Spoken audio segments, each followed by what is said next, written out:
Thank you for the EFD, Godfrey. Thank you, Mr. Draghi, for that. As I understand it, the ECB's long-term refinancing operation was to keep banks well-funded. And I have to press Mr. Epping's point on this. President Sarkozy's idea that sovereign states can turn to their banks. But Spanish and Italian economies do not generate enough surplus to finance their governments. Now, tell me if I've got my numbers wrong. Market estimates you have lent Spanish banks 200 billion.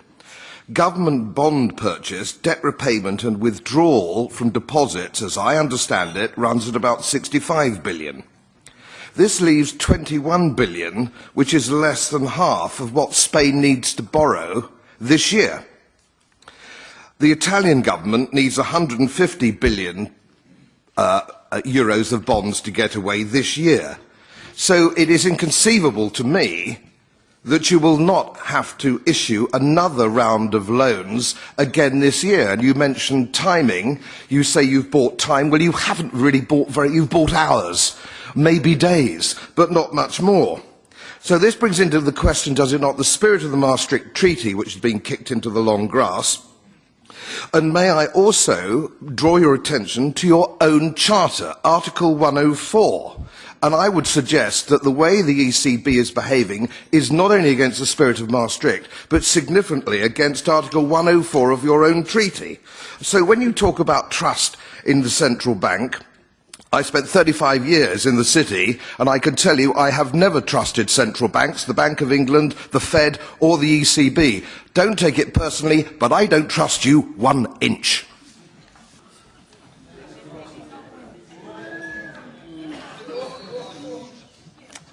So what's the question?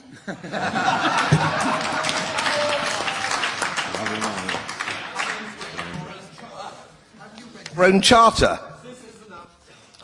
The answer is yes. No, the answer is yes. Anyway, I don't have your numbers exactly, but the point is, should we fund the banks to the extent that they can buy any amount of government bond issued? The answer is no. Banks can fund themselves. We have to restore the market conditions so that the banks can fund themselves.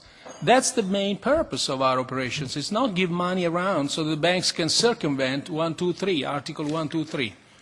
This is to be kept in mind. Please.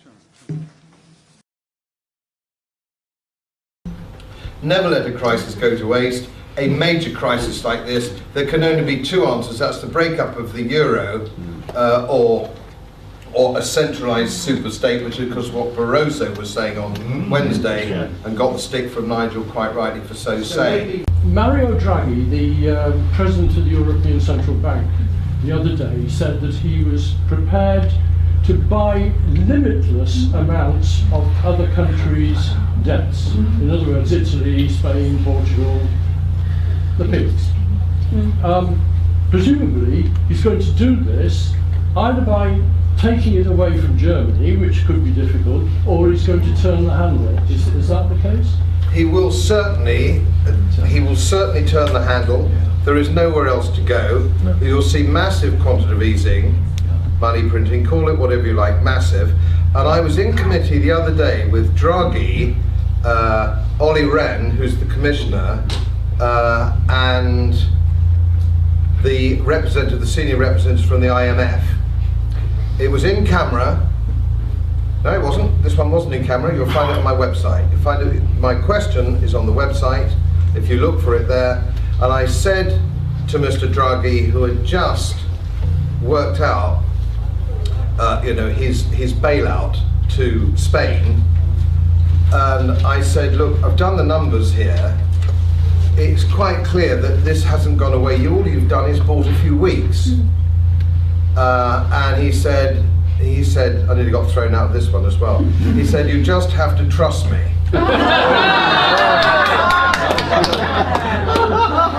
I said, you're a central banker, I wouldn't trust you as far as I could bloody well throw you. And I was hysterical. that by the entire committee, but what you can't get so easily from the transcript or the recording, I looked into these guys' eyes and they were as close as you are. Yeah. They know it's over. Yeah. They know it's over.